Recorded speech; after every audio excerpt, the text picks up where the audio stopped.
కూలగొట్టడం ఒకవైపు ఎల్బీ స్టేడియంలో అట్టహాసంగా రేవంత్ రెడ్డి ప్రమాణ స్వీకారం కార్యక్రమం జరుగుతోంది. సో ఏడాది కాలం పూర్తయిపోయింది కాబట్టి ఈ ఏడాది కాలంలో రేవంత్ రెడ్డి కూడా ప్రతిసారి మనం విద్యార్థులమే తీసుకుందాం. సంవత్సరం కాలంగా చదువుకున్న తర్వాత ఎగ్జామ్ రాస్తాం. ఎగ్జామ్ రాజధాని ప్రోగ్రెస్ రిపోర్ట్ ఒక కార్డు ఉంటుంది మార్కులు. మరి రేవంత్ రెడ్డి సర్కార్ కానీ ఏ ప్రభుత్వానికైనా ఒక ప్రోగ్రెస్ రిపోర్ట్ ఉండాలి కదా. మరి ఆ ప్రోగ్రెస్ రిపోర్ట్ ఎవరు ఇవ్వాలి? ప్రజలు ఇవ్వాలి. ముఖ్యంగా తెలంగాణ రాష్ట్ర ఏర్పాటు కోసం కొట్లాంటి ఉద్యమకారులు, తెలంగాణ ఉస్మానియా విశ్వవిద్యాలయం విద్యార్థులు కానివ్వండి, ఇతర విద్యార్థులందరూ కూడా తెలంగాణ సమాజం ఇవ్వాలి. ఒకసారి వారి నుంచి ప్రోగ్రెస్ రిపోర్ట్ తీసుకుందాం. వారి గురించి వాళ్ళ అభిప్రాయం ఏంటి, ఎట్లా ఉంది, ఏం కథ అనేది వారి నుంచి మాట్లాడదాం. కొంతమంది ఉస్మానియా విద్యార్థులు వచ్చి తెలుగు వెలుగు స్టూడియోకి రండి, మీరందరూ రండి. సో రేవంత్ రెడ్డి సర్కార్ ఏం చేసింది, ఈ ఏడాది పాలనలో ఎటువంటి కార్యక్రమాలు తీసుకున్నది, ఈ కార్యక్రమాల పైన ఏ రాజకీయ పార్టీకి కండువా లేదు, ఏం లేదు. సామాన్యమైనటువంటి ఉస్మానియా విద్యార్థులందరూ కూడా, విద్యార్థి నాయకులు అన్న బద్రి అన్న మీకు మల్లరవి అన్న మీకు నరేంద్ర ఇట్రండి లోపల రండి. సో ఉస్మానియా యూనివర్సిటీ నుంచి విద్యార్థి నాయకులు వచ్చిండ్రు. వీళ్ళంతా కూడా తెలంగాణ ఉద్యమంలో పాల్పంచుకున్న వాళ్ళే. ఆ రోజు కేసీఆర్ కోసం కూడా ఇట్లనే ఉద్యమంలో పాల్గొని ఆ రోజు బీఆర్ఎస్ పార్టీలో కూడా అనేక కేసులు అనుభవించిన వాళ్ళే. ఒకసారి వాళ్ళతో మాట్లాడదాం. సో ఈ ఏడాది పాలన పైన మీ అభిప్రాయం ఏంటి? ముందుగా అంటే ఓవరాల్గా కంపేర్ చేయండి. రైతు తెలంగాణ కానివ్వండి, ప్రతి అంశం చాలా సెన్సిటివ్ విషయాలు కూడా చూద్దాం. అంతేందుకు నా ఉదాహరణ తీసుకుంటే అంబేద్కర్ విగ్రహాన్ని కనీసం పూలమాల వేసి, అంత పెద్ద విగ్రహం కట్టుకున్నాం, పూలమాల వేసి, అంత సెన్సిటివ్ విషయాలు ఇవన్నీ కూడా. అటువంటి విషయాలను కూడా ఎందుకు కొంత వీళ్ళు తాత్సారం చేస్తున్నారా, కావాలని వదిలేస్తున్నారా, అవగాహన రాహిత్యమా, ఏందో అర్థం కావడం లేదు. సో ఓవరాల్గా ఏం చెప్పాలనుకుంటున్నారు ఏడాది పరిపాలన గురించి మీ అభిప్రాయం ఏంటి? అంటే ఏడాది పాలన మీద మిశ్రమ స్పందన ఉంది ప్రజలలో, విద్యార్థుల్లో కూడా అదే ఉంది.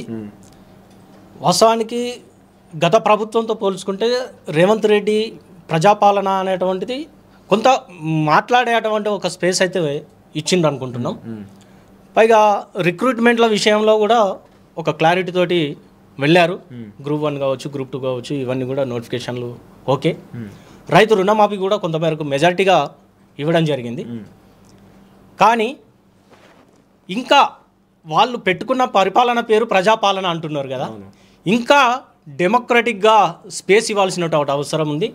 ప్రజలకు మాట్లాడే విద్యార్థులకు, ప్రజాస్వామిక గొంతుకులకు మాట్లాడేటువంటి స్పేసు ఇంకా పెరగాలి. ఈ సందర్భంగా ఈ ఏడాది కాలంగా ఒక సంవత్సరం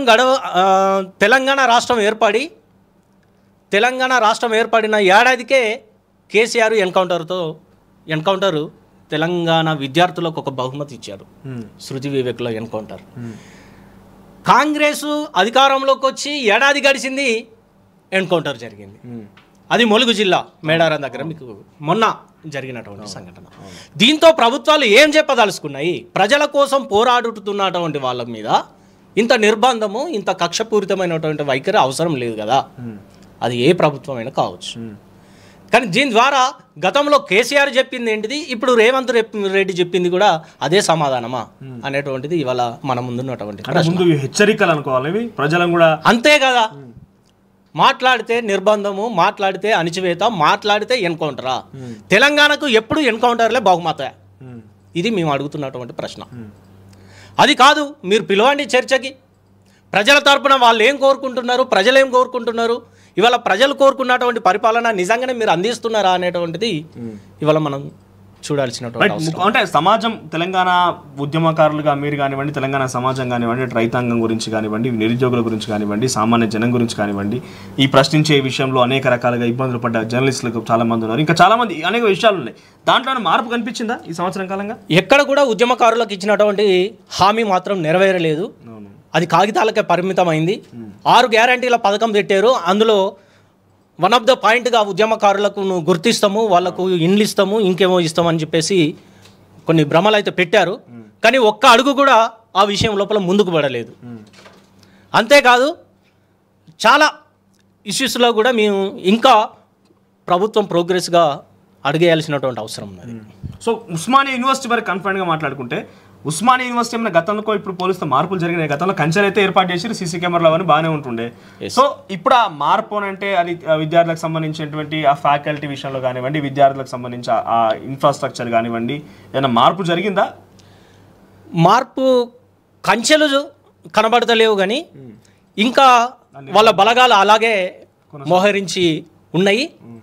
మాట్లాడడానికి అవకాశం ఉన్నప్పటికీ ఇంకా మేము కోరుకుంటున్నది ఏం జరిగింది, వీసీని తీసుకొచ్చి పెట్టారు కానీ రిక్రూట్మెంట్ జరగలేదు. ఉస్మానియా యూనివర్సిటీలో అసిస్టెంట్ ప్రొఫెసర్ల కోసం బ్యాక్లాగ్ పోస్టుల కోసం మేము ఎదురు చూస్తూ ఉన్నాం. ఎస్సీ ఎస్టీలు ముఖ్యంగా బ్యాక్లాగ్ పోస్టులను నింపండి అని చెప్పి ఇవాళ మళ్ళీ కాంగ్రెస్ భవనం చుట్టూ, ప్రజాపాలన భవనం చుట్టూ, ప్రగతి భవనం దాని చుట్టూ తిరగాల్సి వస్తుంది. కాబట్టి ఇప్పటికే చాలా లేట్ అయిపోయింది. మొత్తం అన్ని డిపార్ట్మెంట్లలో చాలా కొరత ఉంది సిబ్బంది. కాబట్టి ప్రతి డిపార్ట్మెంట్లో ఇదే కొరత. ఇంకా 4 రోజులు అయితే మొత్తం మూసేసుకోవాలి ఉస్మానియా యూనివర్సిటీ. నువ్వు ఈ వీసీ ఇచ్చినా, రిజిస్ట్రార్లను ఇచ్చినా, ఇంకా ఏమి ఇచ్చినా, దానికి బడ్జెట్ ఇచ్చినా కూడా రిక్రూట్మెంట్ లేనిది ఎందుకు?